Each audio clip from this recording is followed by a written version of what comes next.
What up, what up, what up? This is live from 95. It's your boy Gabriel and today we're going to talk about some of the younger artists, give y'all some attention. We're going to set the vibes with XXXTentacion's new song, Bad. Hey.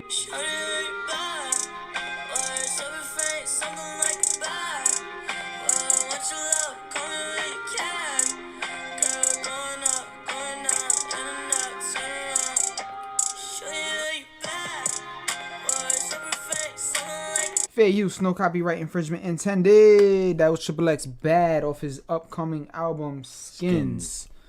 Which we're looking forward to. And again, RIP XXX. All his fans, I know your fans are looking forward to this upcoming album. But yeah, new music from a lot of them posthumous. I guarantee you I said that wrong word.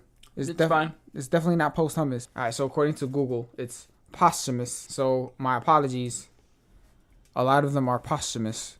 XXX and Lil Peep. Yes.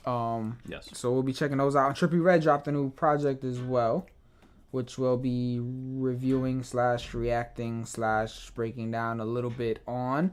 But before we get into that, there was some interesting hip-hop related news this week regarding Joyner Lucas's ADHD project. Yes, I was waiting on this one to talk to you about this. Yeah, we were holding it for the podcast. So I recently seen an interview with Rosenberg from Hot 97 and Joyner Lucas. Okay. And they were talking about, where's Joyner Lucas, where he came from, his career, whatever. We're fans of his, so we know that whole story. Yeah. But what's going on with Joyner Lucas now? So he's talking about, the very, very, very overhyped collab with M. So Joyner's basically like, this is Stan caliber Eminem with regards to storytelling.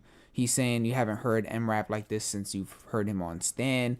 He's putting the expectation way up there, so I'm super hyped for this track. That's what artists do, though. I'm looking forward to the track too. I'm really excited for it though because Joyner's such a great storyteller. Yeah. And if M is really going, he never stopped being a great storyteller, but Stan is untouchable. So to hear him say that he's kind of back to that's cool. Type, yeah, I'm looking forward to it. So, the ADHD project, as he called it. What do you mean project? So, Joyner said it's not an album. What do you mean it's not an album? It's a project. So, it's a collection of songs. What? Which sounds like an album, except he's not dropping it as an album. No. So, what he's going to do is some next shit. It's a rollout. So, what he said is, a lot of times he feels like when a project drops, when an album drops, right? It drops all at once, and each song doesn't get the attention and play that it deserves. So with ADHD, it's basically a collection of songs that he will drop periodically under the name of, the ADHD project, pretty much. So we have I Love, right? Mm-hmm. So I think they asked him, how is there a time frame that he has in mind? He basically said no. He's just going to drop the song and let it rock. Single after single, and eventually we'll have enough songs to make an album, and that's when he's just going to drop the album. No. From what Joyner said, it's just going to be single after single after single until we come into an album. They're all going to be under this ADHD Yeah, but project. how do we purchase this ADHD? He wasn't clear on that. By purchasing he the just singles? basically said it'll be, like single after single after single. And as far as timing goes, he's going to kind of just see, he's going to let each song play out and decide based on that when to drop. It's an interesting rollout. It's definitely different. Yeah, I'm fine with that. When is the Eminem and Joyner? No idea. Okay. He's still letting I Love rock. So whenever he feels like dropping that record, I guess we'll get it. I guess. If that is the next record coming out, which I hope it is, the way it's being spoken about and hyped up.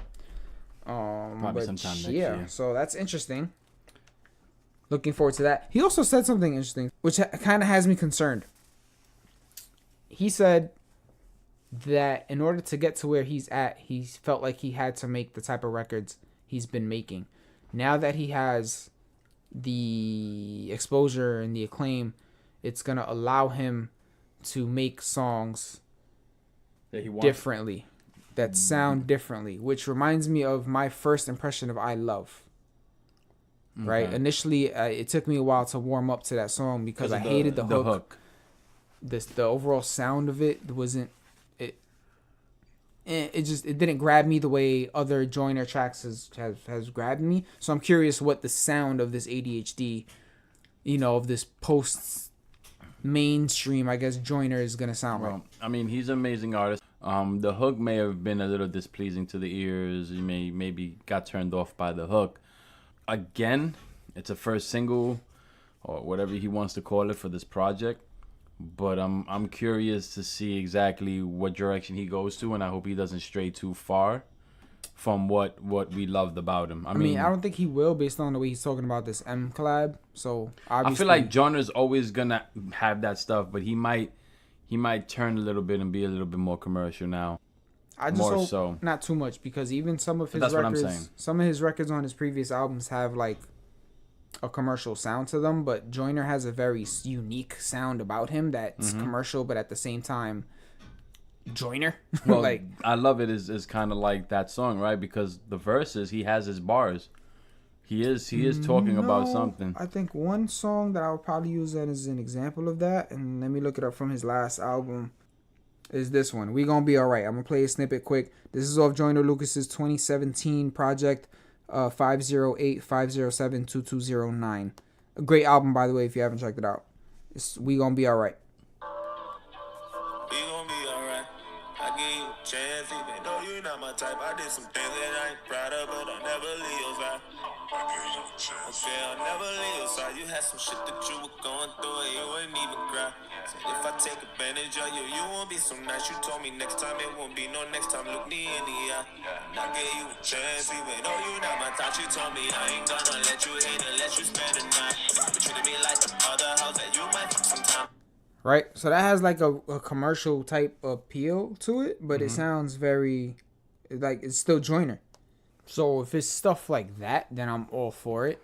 But we'll see. It'll be interesting. I love it, and I can understand your opinion on the hook. It grew on me. Yeah, just the hook is. I'm curious to see exactly where we go in the direction. I love to hate that hook. There you go. I love, but I do love Joyner Lucas, so I'm definitely looking forward to, whatever comes of this ADHD project. Definitely looking forward to the next track. Joyner, hopefully drop it soon, please. And with that, we'll move on to the new music from some of the younger artists. Lil Peep. I know, rest in peace, Lil Peep.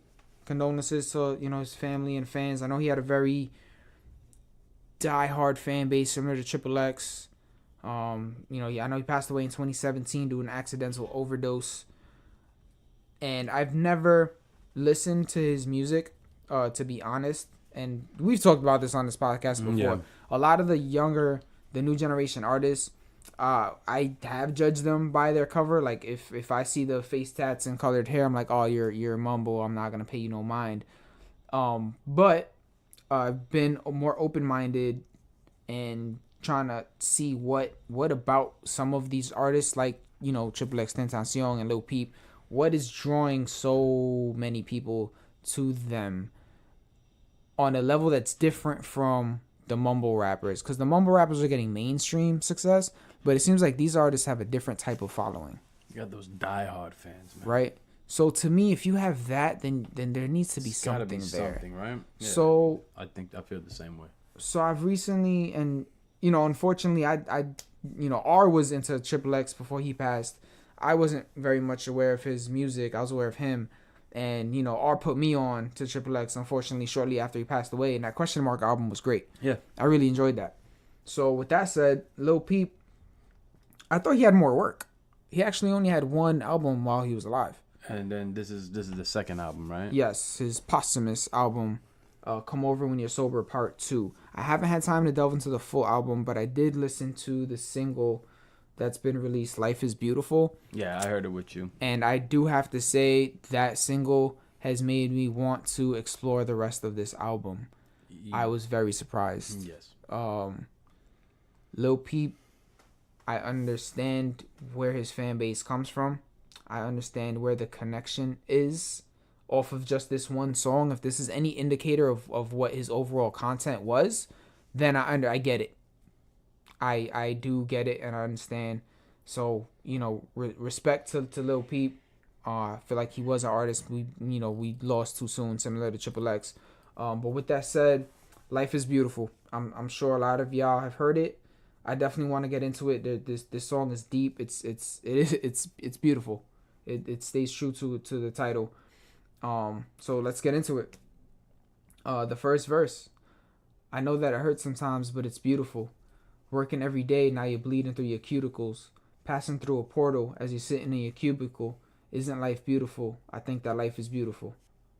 I know it hurts sometimes, but it's beautiful. So right off the jump, he's recognizing the pain that comes with life. And then he's talking about your everyday person, right? You're working every day, bleeding through your cuticles. So those of y'all who are out there working with your hands, on the physical grind, like till your cuticles are bleeding, so your fingertips are torn up, right? And then for those in your offices, passing through a portal as you're sitting in your cubicle, that portal, I took it as a few things. It could be that the monitor that you're staring at all fucking day. Yeah, that's how I took it. Right? The portal that you're sitting in your cubicle. Or a lot of times, especially if you hate where you're working, the portal in your mind that you could create while you're in your cubicle, like wishing you were somewhere else or daydreaming or whatever, right? Just going through the motions. And it's funny that he says these things that aren't exactly beautiful. Yeah, they're not beautiful. They're not great things about life. Finds it in a way beautiful. But isn't life beautiful? I think that life is beautiful. So is he finding the beauty in working hard, I guess? Like it's very open to interpretation, and I love that about these bars. He could also be saying it in a sarcastic satire way, right? Sarcastically, like, oh, this is life. Isn't life beautiful? Like, as a joke. Yeah. Almost like kind of like a Joker-esque. See, and I like back to what you said about bars like this that open for interpretation, because I feel like depending on where you're at, you relate it. You'll come up a different way. Like maybe there's one of you guys who are listening right now who hear that bar and interpret it different because of what you're going through. And it's great because it's not blunt. It's not like, oh, I'm drinking cold water. It's like, okay, he's being straightforward. Yeah. You know what I'm saying? But he says it in a way where you don't know. Like, it's kind of like, is the cup half full or half empty? Yeah, I love that, what you said. Like, the lyrics, the meaning of the lyrics could change based on where you're at, your mind state. And again, that's what any artist... And, I mean, honestly, we're going to go through every bar of this song because this song really grabbed me. It really grabbed my attention. And, again, it made me understand, I guess, the power that Lil Peep had and the connection he made with his fans. So, moving on, he continues, trying to keep your cool at your grandfather's funeral, finding out eventually the feeling wasn't mutual. You were not invited because you're nothing like the usual. Isn't life beautiful? I think that life is beautiful. So that's a really sad scenario, right? He's trying to keep his cool at his grandfather's funeral, finding out eventually the feeling wasn't mutual. So, obviously he's torn up, right, about his grandfather's funeral. But finding out that the feeling wasn't mutual, now does this mean that he finds out his grandfather didn't feel the way as him, or the family overall didn't feel the same way about him? I feel like it was the latter. It was the family that didn't feel the same way about him, because he says, he wasn't invited because you're nothing like the usual. Yeah, because your family either looks at you as like, the oddball. Yeah, the black sheep, the outcast. Mm-hmm. But even then, that one line, you were not invited because you're nothing like the usual, that could mean like anyone who's not, who doesn't fit in society's box, right? Like anyone who's different or who is unique in their own way and is their own person that doesn't necessarily fit what, society's standards are, you're not invited.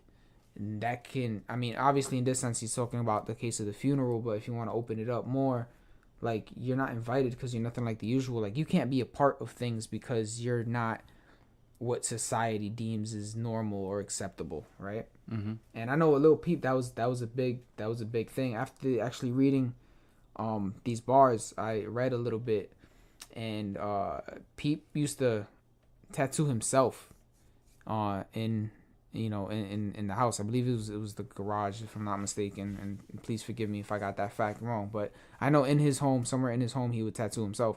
And he was losing friends because parents of other kids would be like, look at Lil Peep and like, oh, he's out the box, he's too different, he's this and that, you know what I mean? So it was a very personal line for Lil Peep as well in that bar. But again, something you can open up. And again, isn't life beautiful? I think that life is beautiful. Like, there's nothing beautiful about that situation. So this one I would definitely take as more as he's being sarcastic, like. Or maybe he's still just finding beauty in the meaning. Yeah, you could do that, actually, yeah. Like, nothing like the usual, I guess, finding beauty in that, I am different and I'm not unique. Invited. Yeah. So, that's a great point, too. And then, he continues, you want to see your friends, but you're stuck inside a hospital. Doctor walks in and he tells you that it's terminal. Tumor in your brain, and they're saying it's inoperable. Isn't life beautiful? I think that life is beautiful. So again, describing this very dark scenario and then saying, isn't life beautiful? I think that life is beautiful. Anyone who's had to deal with a terminal or a chronic illness and has spent time, in the hospital can definitely relate to this line. But again, like where's the beauty of that is very difficult to see. Agree. I think the satire, the sarcasm of it is more obvious here. But yeah, even this, just posing these scenarios and then making you question, like, isn't life beautiful? Is it? Like, is that what he's trying to say? And then he goes on to end the first verse, and he says, they'll kill your little brother and they'll tell you he's a criminal. They'll fucking kill you too. So you better not get physical. Welcome to America. The type of shit is typical. Isn't life beautiful? I think that life is beautiful. So now he goes into a whole nother bag here. Right? They'll kill your little brother and they'll tell you he's a criminal. They'll fucking kill you too, so you better not get physical. Like, that brother could open up to anything. That could be anyone. That could be a neighbor. That could be a friend. That could be a literal brother. Anybody, and they'll tell you he's a criminal. So with all these, especially in recent times with all these cop shootings, cops shooting innocent people, they'll shoot you and then file the report and say they'll create this story, right? So that's what he's saying, right? And then they'll kill you too, so you better not get physical, and they'll kill you too, so you can't even retaliate, right? Like, what can you do if you're in that situation? We can't. And then the hard-hitting bar, welcome to America, the type of shit is typical. Facts. There's been multiple cases, not just cops, but recently there's been how many mass shootings in the last 2 weeks? Too many to count. It's fucking ridiculous, right? It's sad because this shit is typical now in America. Isn't life beautiful? I think that life is beautiful. That's just deep. And verse 2 is short. It's short, and he switches it up a little bit here. He says, wake up in the morning, now you're doing the impossible. Find out what's important, now you're feeling philosophical. When I die, I'll pack my bags, move somewhere more affordable. Isn't life horrible? I think that life is horrible. That could be the realization now that he's like, you know what? It's like a little journey, that song, right? Talking about how you're trying to be positive and you're finding beauty in the madness. But then at the end of the day, it breaks you down and you're like, you know what? Remember Joey says it, I'm tired of being strong. Please let me be weak for a minute. Yeah. That was a hard Joe Budden bar right there.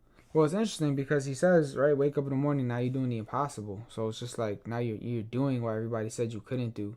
Find out what's important, now you're being philosophical. So it's like you come to this realization of what's important, and you start to think about things like the way this song is thinking about it, right? It's very philosophical. Like, isn't that whole question, isn't life beautiful? Like, it's a hell of a fucking question, right? So in the first verse, he's presenting these horrible scenarios and he's like, isn't life beautiful?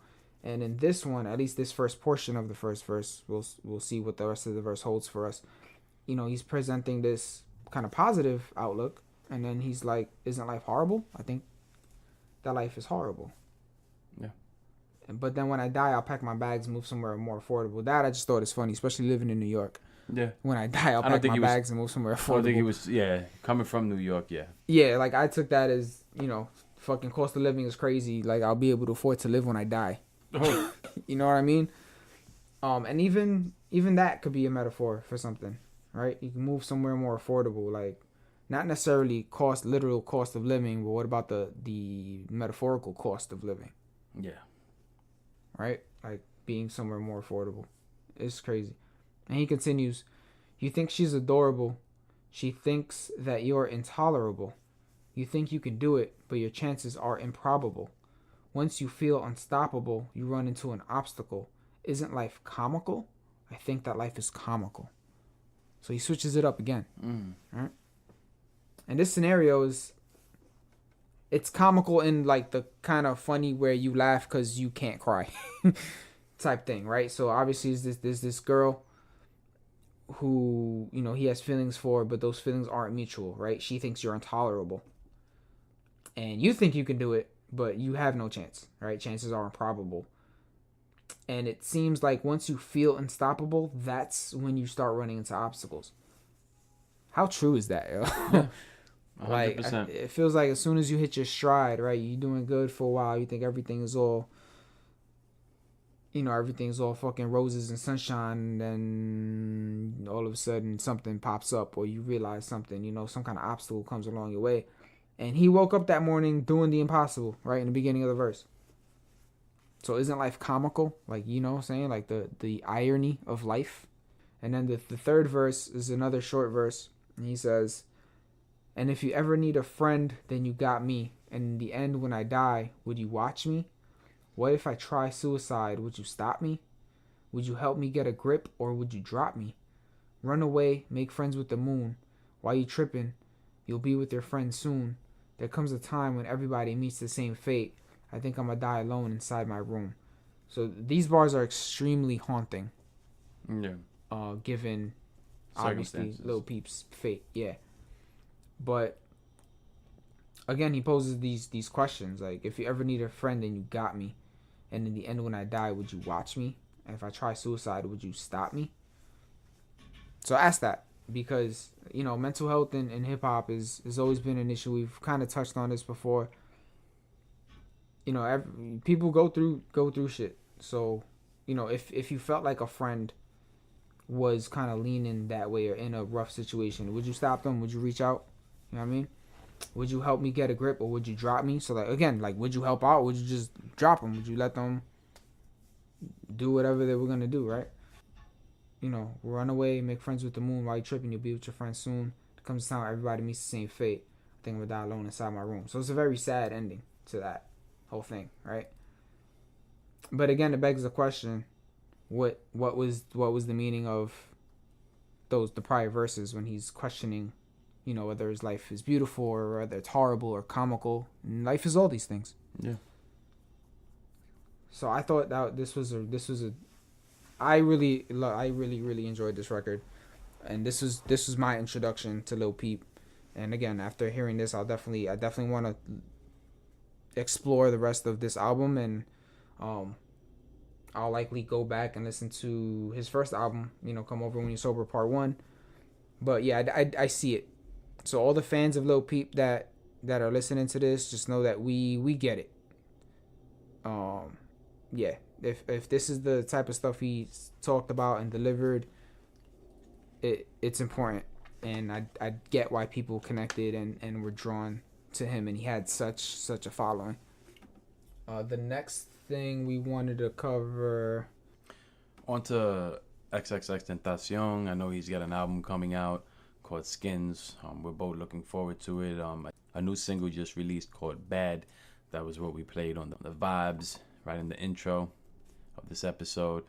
If you guys heard that track, leave a comment in the comment section below. What's your favorite XXX song? Again, sad we lost Lil Peep, we lost XXX. I know Lil Peep has a bonus track on Come Over When You're Sober Part 2. He has a bonus track with XXX. I know briefly we were reading up on it. The track was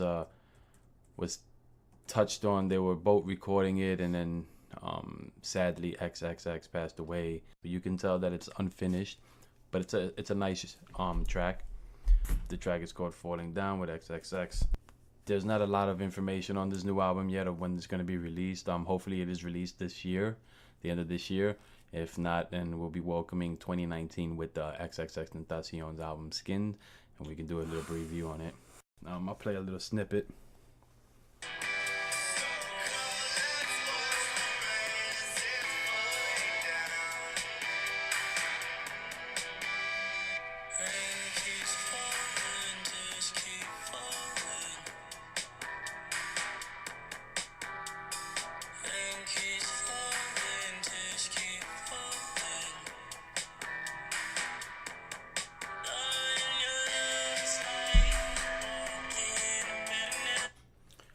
Again, sadly, XXX passed away before they can finish it. Well, Lil Peep passed first in 2017. From what I read in the article that I was reading, Lil Peep and his producer were working on it in London. I think X got a snippet of it, wanted to be a part of it, and recorded some parts to it. Then Lil Peep passed. And then when they were putting this project together, yeah, XXX's family noted that XXX was passionate about the song and they wanted to finish it. So, the both parties linked up and they completed it for Lil Peep's album, Come Over When You're Sober Part 2. Nice. But yeah, and then they realized that they both had a lot in common, and X regrets that they didn't make songs in the past, or that he didn't know of Lil Peep. So that little interview snippet in the track is actually from XXX talking about Lil Peep in an interview after Peep's passing.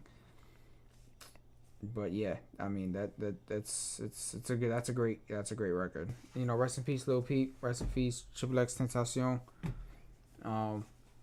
We maybe will do more if y'all interested. Let us know. Or we may just do it on our own and do like a deeper dive on another episode. Into Lil Peep's album, and definitely XXX's when that drops, for sure. So yeah, switch gears a little bit.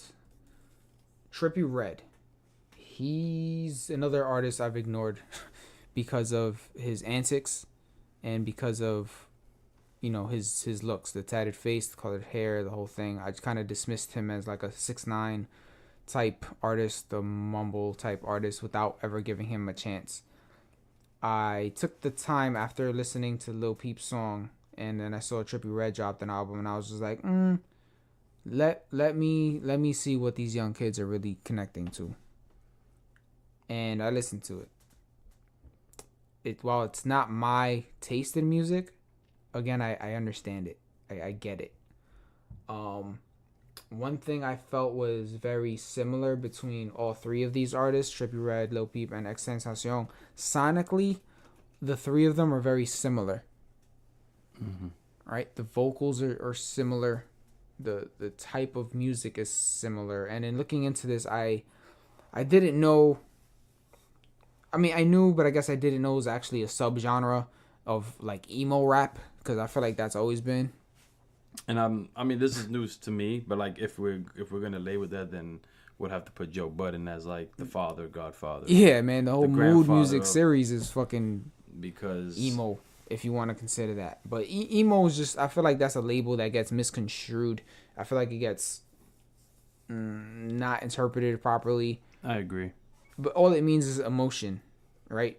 So a lot of times when there's artists talking about things like depression, and sadness and introspective, negative. No, not negative. That's going through the motions. Yeah, those kind of records are considered emo, which is just emotional, and there's nothing wrong with that.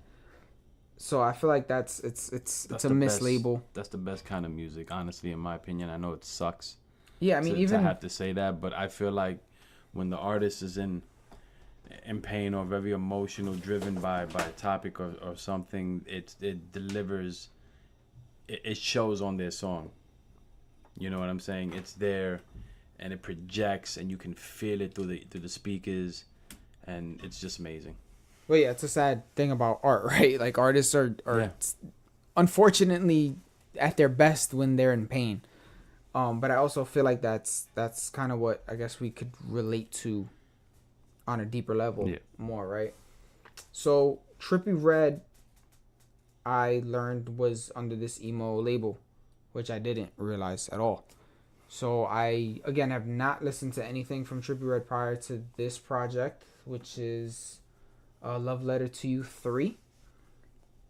I read the little, those little description of the albums in iTunes and stuff, and I realized they had like some question and answer things with him, which was interesting to read. And yeah, so we're gonna get into this reaction. We have heard some songs a little bit, but not much. So you still get reaction, and we'll go into some lyrics. And yeah, so let's get into it. I think we'll start with Toxic Waste. Okay. So let's bump a little snippet off of that and pull it up. I do have to say I really like the production. It caught my ear right off the bat. Yeah. Let's see. Even though it isn't healthy, won't you help me? I need some more love. Alright, so just off that, sonically it's pleasing to the ear. Yes. Right? So I could definitely see why like this young generation is gravitating toward this sort of music. I do have to say it's a lot more melodic than the hip hop we grew up with. Yeah. It's more musically rounded. Like, there's more melodies, there's more like singing involved. So I get why this generation likes it. Right? So I get it. So now let's go into some of the lyrics, from here, the chorus. Even though it isn't healthy, won't you help me? I need some more love. And I'm not myself. Please, won't you help me? I need some more love. I mean, there's not much to break down there, but it is, that's content, right? Recognizing whatever it is isn't healthy.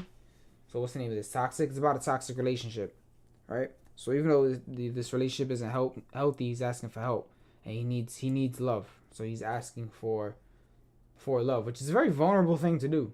Like, that's not when I looked at Trippie Redd and I had my when I was just judging based on cover and appearances and what I saw in media and stuff, I wouldn't expect lyrics like this from him. Right? I've heard songs from the past from him. I know he has a song with XXX. I know he's done some songs too. So like this is not like the first time I've heard of him or a song from him. What do you think about the song with Triple X that he had? I liked it. Yeah, and then he switches up his verse. Don't want nobody to save me. Oh baby, take me, fix me, then break me. Don't want nobody to save me. Oh baby, take me, fix me, and then break me. So this right here is one of my issues with current artists, right? It's a lot of repetition. Yeah, that's my issue too. You know what I'm saying? Like, I like what they're saying. Like, I like what he's saying here. I like the message and the emotion behind it. But I just feel like it lacks creativity. Not sonically, again. Like sonically, it's creative. It's different. It's melodic. It sounds great. Like, it sounds good to the ear. But lyrically, I feel like that's where the creativity lacks. And that's where I feel like this generation is missing the boat a little bit. Yeah. But, I mean, fix me, then break me. Isn't that the cycle of a toxic relationship, right? You feel broken, you feel fixed, and when times are good, and then when it's bad, you feel like that person breaks you. And then he goes from asking for help to then saying, don't want nobody to save me. So he wants to stay stuck in this, right? In this loop, in this toxic cycle of, the relationship that he's talking about. And then, he says it explicitly in the next couple lines. He says, toxic love, I'll give you all my trust. I'll give you all myself just to make sure you're mine. I'm saying toxic love, I'll give you all my trust. I'll give you all myself just to make sure you're mine. So again, the repetition. That's probably my big issue with this record. We'll see what lies in the rest of the album. But I get what he's saying though. Right? Toxic love, I'll give you all my trust, I'll give you all myself just to make sure you're mine. Like, that's very toxic right there, that possession. Like, I'll give you all of me just to make sure that you're mine. Yeah. And stating that it's, he recognizing that that's toxic. And that's pretty much the gist of that record. So, all right, let's play another one. Negative Energy? Get into that one. Let's play Negative Energy featuring Cody Shane. Trippie Redd featuring Cody Shane. Feeling like Steve-O. See a pussy nigga through the peephole. Hit him with the beam, no. Diamond shine, hit him with the gleam, no. Came on lock, no keyhole. 50K on the T-phone. Bugatti with all the speed, though. But they won't find me like Nemo. Nah, I ain't rolling. I'm good. I ain't rolling. I don't think that was Trippie though. That was was that Cody? Was that the feature? Yeah, that was the feature. Feel like Steve-O. See a pussy nigga through the peephole. Hit him with the beam though. Diamond shine. Hit him with the gleam though. That's just very generic. You know, rap. We ain't saying nothing. But they won't find me like Nemo. That was a weak ass bar. Yeah. Might as well. My bar must say I wreck it like Ralph.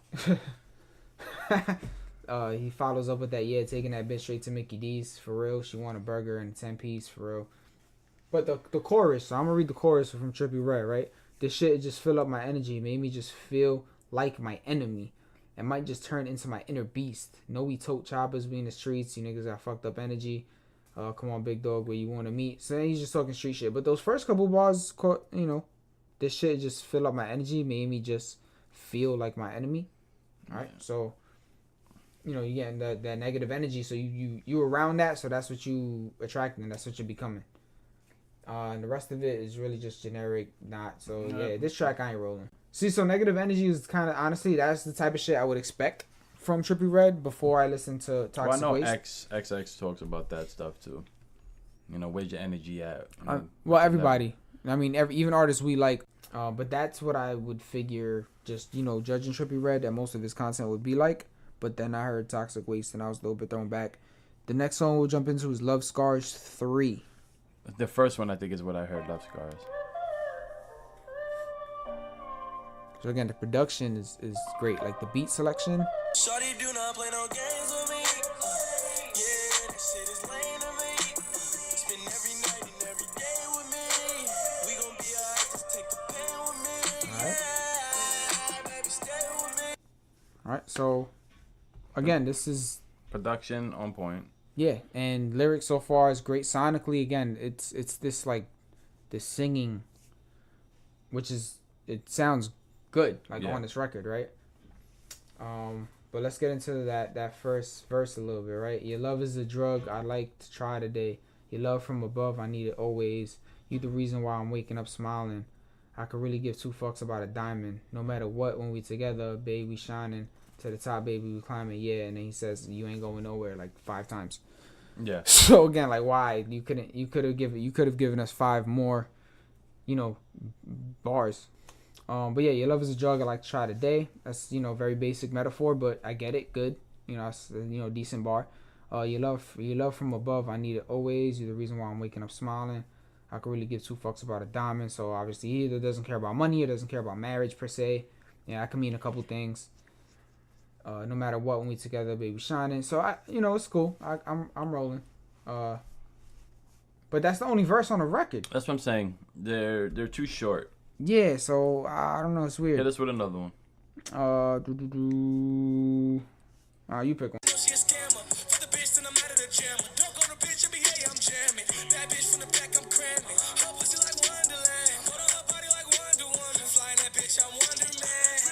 He's Wonder Man. That's funny. I don't think Wonder Man is a thing, but I'll give it to you for trying to be creative.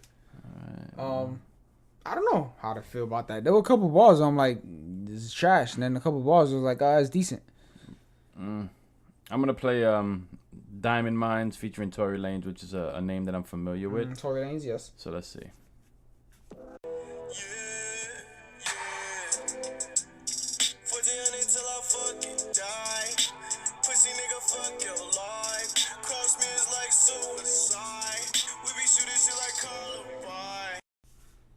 Know my mind worth more than diamonds and gold. That's a dope bar.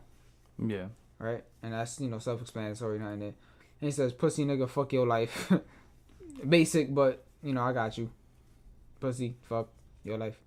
Cross me is like suicide. We be shooting shit like Columbine. I know you reacted to that. You reacted to that. That was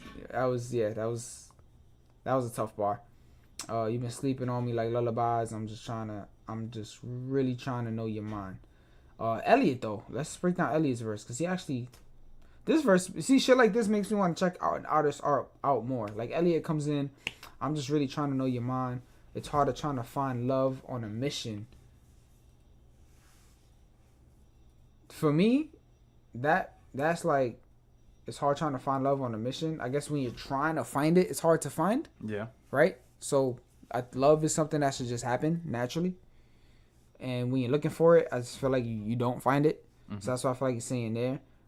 So that's a dope bar, right? Because you could get into a whole big thing. Then he says, you've been way too distant. I tried to tell you I rock with you, baby. You ain't want to listen. Yo, so he's getting it in. Yo, this verse is hard. Right? I tried to tell you rock with me, baby. You ain't want to listen. Now you say I'm acting different. So he's trying to tell this girl, yo, rock with me. I got this. Whatever the case is, like, we good. But she ain't want to listen, so obviously she was acting a certain way, right? Because she wasn't listening, and now you say he's acting different. Well, you ain't listening, so now you mad at the switch up, right? Yeah. And then shorty, I got so much weight on me. I need you to wait on me. So like he got so much shit on his shoulders, right? This shit, whatever it is weighing him down. He got weight on him that he needed, his girl to wait for him. Like, yo, I'm coming, but I got shit to deal with, right? So just wait for me. And he's over here thinking he got it. That shit is all cool. He's over here trying to build. The girl's telling him, that she misses him, and now she's all up in, in her feelings. I guess that's a reference back to, him acting different. So now she's like, in her feelings because of that. That was a dope verse though. Like that would make me want to look into Elliot track more. I'm gonna play maybe one more track. Let's try Elevate and Motivate.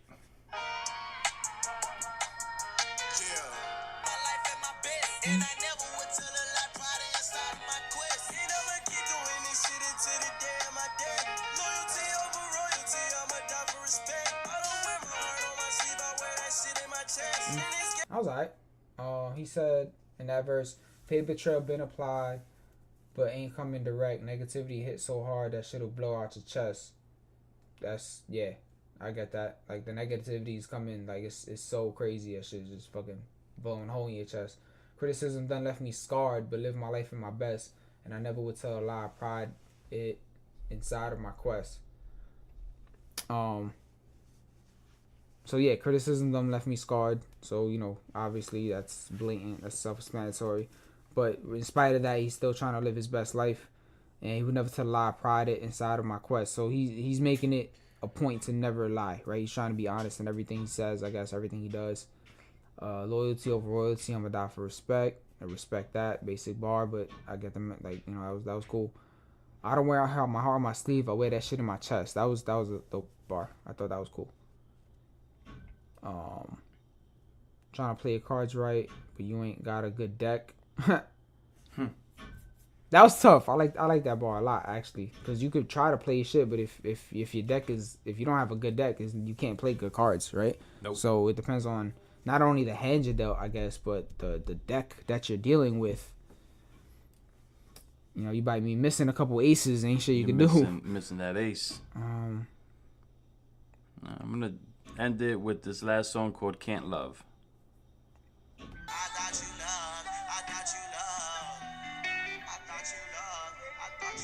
Again, the guitar. Yeah, that guitar beat. Love the guitar.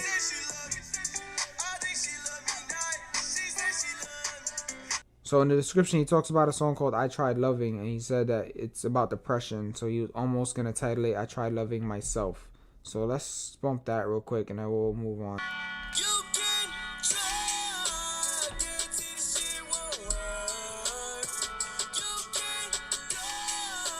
This sounds a lot like a XXX type record.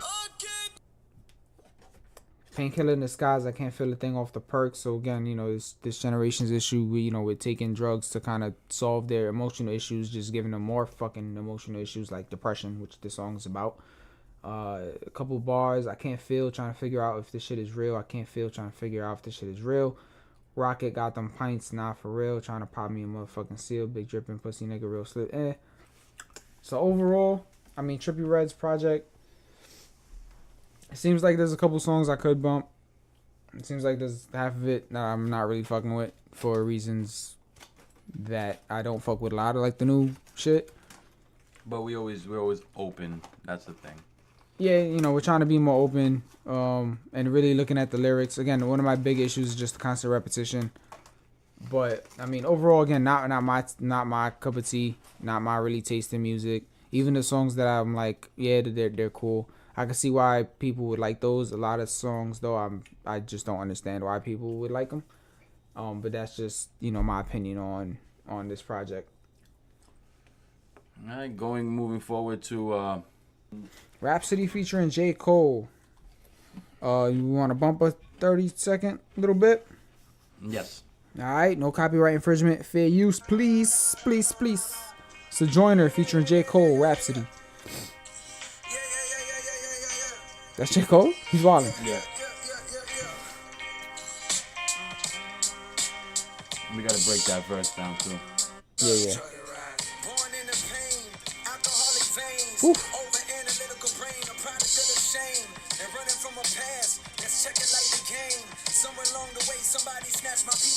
Maybe that's the reason I spent decades seeking fame and fortune, hoping that a proper portion would contain. Yeah, that's the shit right there. All right, so starting off, J. Cole says, born into pain, alcoholic veins, over analytical brain, product of the shame, and running from the past that checkered like the game. Somewhere along the way, somebody snatched my peace and main. How you feel about those two bars? That shit is tough. I mean, born into pain, alcoholic veins. I mean, just because of my personal experiences, I take that bar a certain way. Maybe that's the reason I spent decades seeking fame.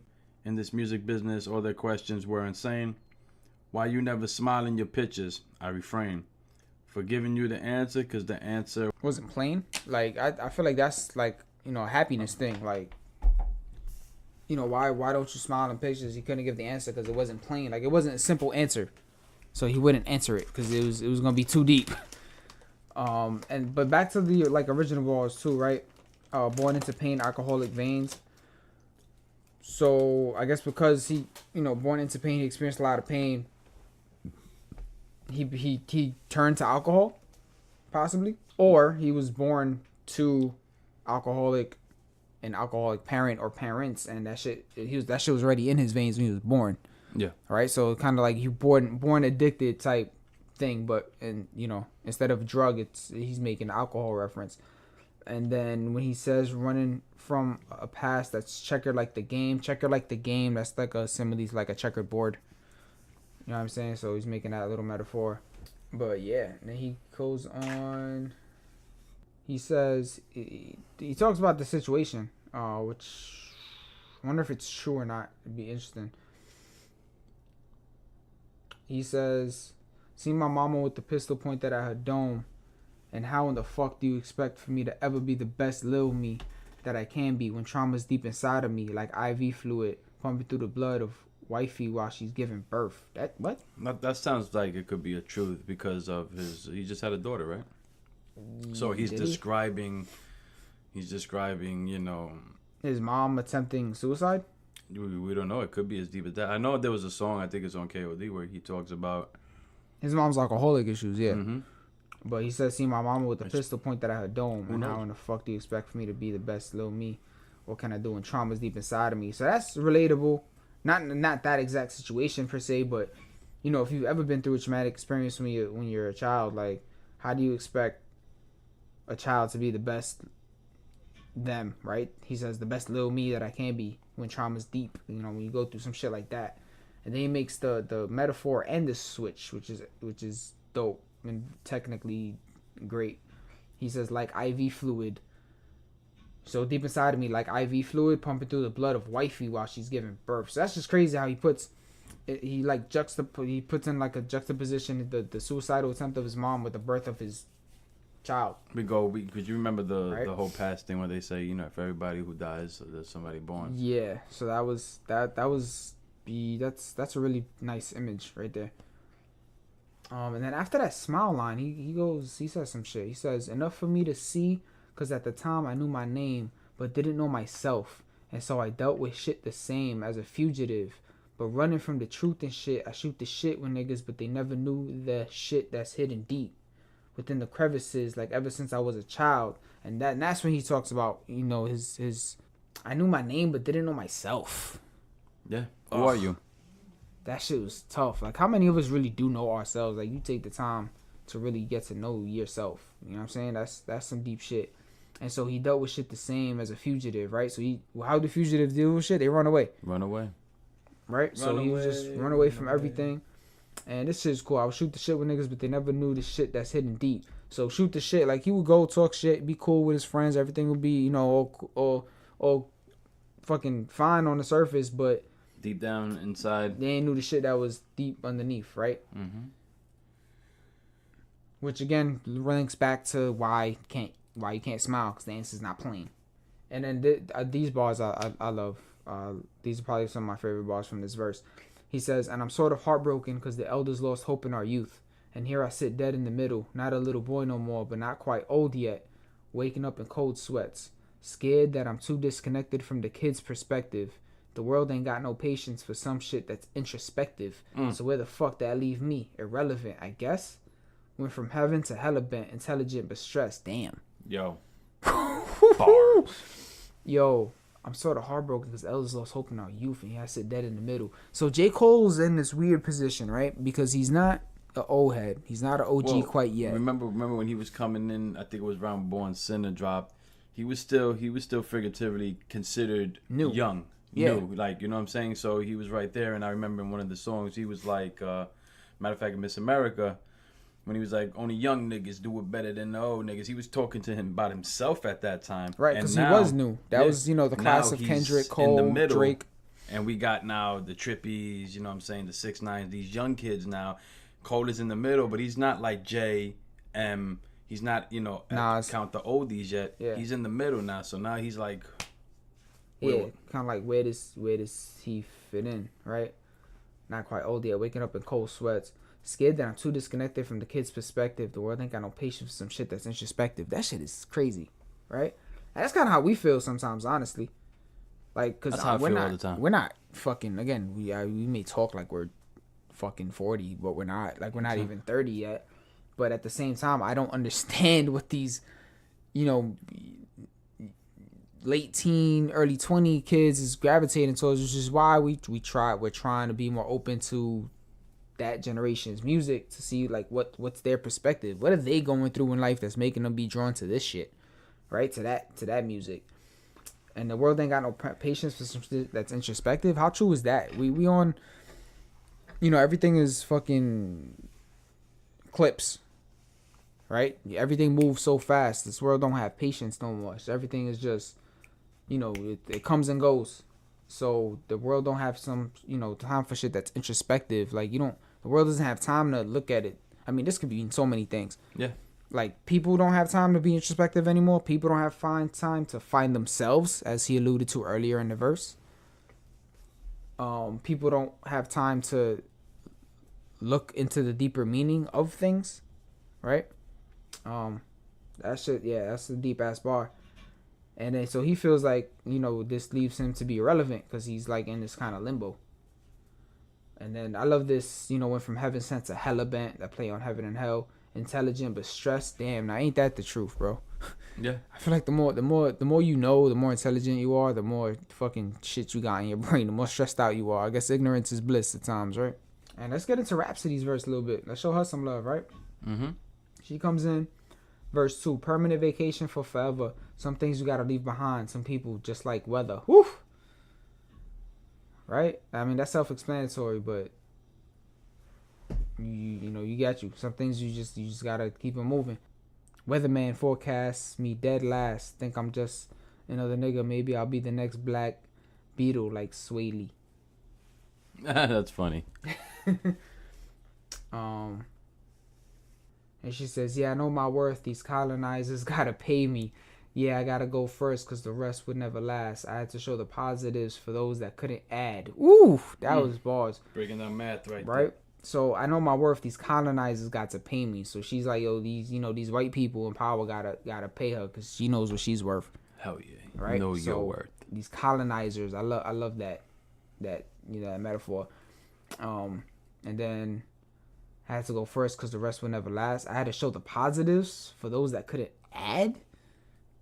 Positive, add, math. Get it? That was tough. That was a bar.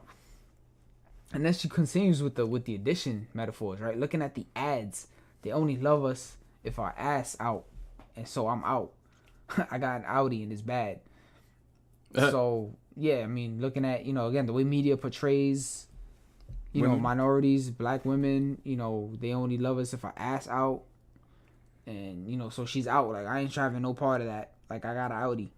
Like but that's out. funny, right? Because like it could mean she has like an Audi for her belly button. She has an Audi car, or she's Audi like peace. Yo, I like that. Yeah, triple entendre with the Audi brand. Word, that was dope. That was a ball. I said that line because niggas only respect you if you brag. Oof, it don't work on me the same. Don't give a fuck about what you have. That was so hard. Yo, Rhapsody's killing this shit. Right, so she only threw that Audi line because she's like, yo, you only respect it if I talk about materialistic shit. That's the only way you gonna listen. That's the only way you gonna give me time, right? But in reality, she don't give a fuck about it. No. Like, she's just trying to get the message through that materialistic metaphor. And then she goes on, everybody claiming boss, none of you niggas got no staff. It don't measure up the same. What's a quarter to a half of a whole lot of problems, nigga? Who taught you to add? Where I'm from, we don't recognize that it's good math if you don't teach the ones that's coming up to multiply their cash. And we talked about that too briefly. We did. Styles P talked about that a little bit on the Beloved album, and we talked about those bars.